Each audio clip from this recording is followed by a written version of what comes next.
नमस्कार मैत्रिणींनो, सर्वांना श्री स्वामी समर्थ. आजच्या व्हिडिओमध्ये मी तुम्हा सर्वांचं पुन्हा एकदा खूप खूप मनापासून स्वागत करते. अधिक मास म्हणजे अत्यंत पवित्र आणि दुर्मिळ असा महिना. हा महिना भगवान विष्णूंना समर्पित मानला जातो. या महिन्यात केलेले जप, दान, सेवा आणि पूजापाठ अनेक पटींनी फळ देतात असे शास्त्रात सांगितले आहे. पण या अधिक मासात एक अशी परंपरा आहे जी प्रत्येक विवाहित मुलीने आवर्जून करावी, आणि ती म्हणजे स्वतःच्या आईची ओटी भरणे. पण प्रश्न असा पडतो, आईची ओटी का भरावी? त्यामागे नेमकं रहस्य काय आहे आणि यामुळे कोणते पुण्य मिळते? या सर्व गोष्टी आपण आजच्या व्हिडिओमध्ये जाणून घेणार आहोत. त्यामुळे व्हिडिओ शेवटपर्यंत नक्की पहा आणि व्हिडिओ आवडल्यास प्लीज लाईक करा. तर आजच्या व्हिडिओला सुरुवात करूया. ओटी भरणे म्हणजे काय? भारतीय संस्कृतीमध्ये ओटी भरणे ही केवळ परंपरा नाही, तर ती आदर, कृतज्ञता आणि आशीर्वाद मिळवण्याची पवित्र भावना आहे.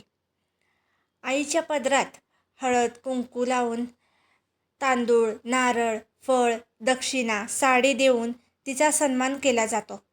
यालाच आईची ओटी भरणे असे म्हणतात. आई ही आपल्या जीवनातील पहिली गुरु असते.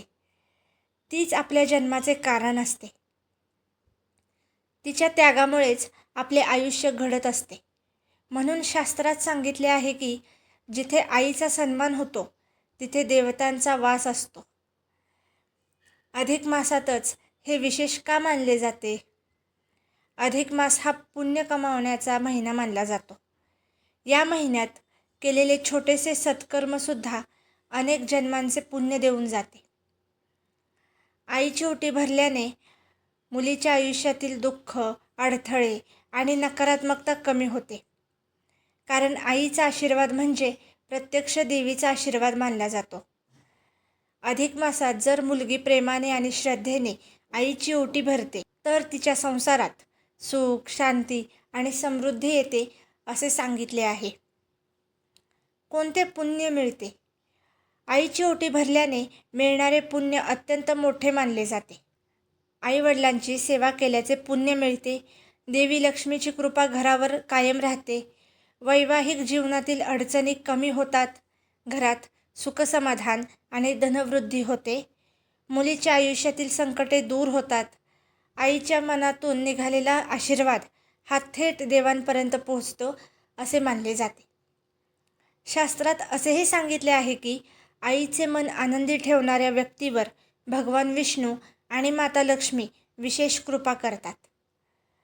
ओटी कशी भरावी? अधिक मासातील कोणत्याही शुभ दिवशी सकाळी लवकर उठून स्नान करून स्वच्छ कपडे परिधान करावे. आईला आदराने बसवावे. तिच्या कपाळावर हळद कुंकू लावावे आणि तिच्या ओटीमध्ये तांदूळ, नारळ, फळ, साडी किंवा छोटी भेटवस्तू आणि आपल्या श्रद्धेनुसार दक्षिणा ठेवावी. यानंतर आईचे चरण स्पर्श करून तिचा आशीर्वाद घ्यावा. हा क्षण केवळ परंपरा नसतो, तर तो आईबद्दल प्रेम व्यक्त करण्याचा सर्वात सुंदर मार्ग असतो. मैत्रिणींनो, आपण अनेकदा देवळात जाऊन देव शोधतो, पण आपल्या घरातच एक देवी असते, ती म्हणजे आई, जिने स्वतः उपाशी राहून आपल्याला भरवलं, रात्रभर जागून आपल्याला शांत झोप दिली.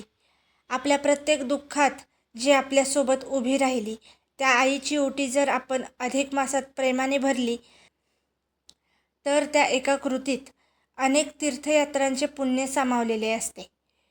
तर मैत्रिणींनो, अधिक मासात आपल्या आईची ओटी नक्की भरा, कारण आईचा आशीर्वाद म्हणजे आयुष्यभराची संपत्ती असते.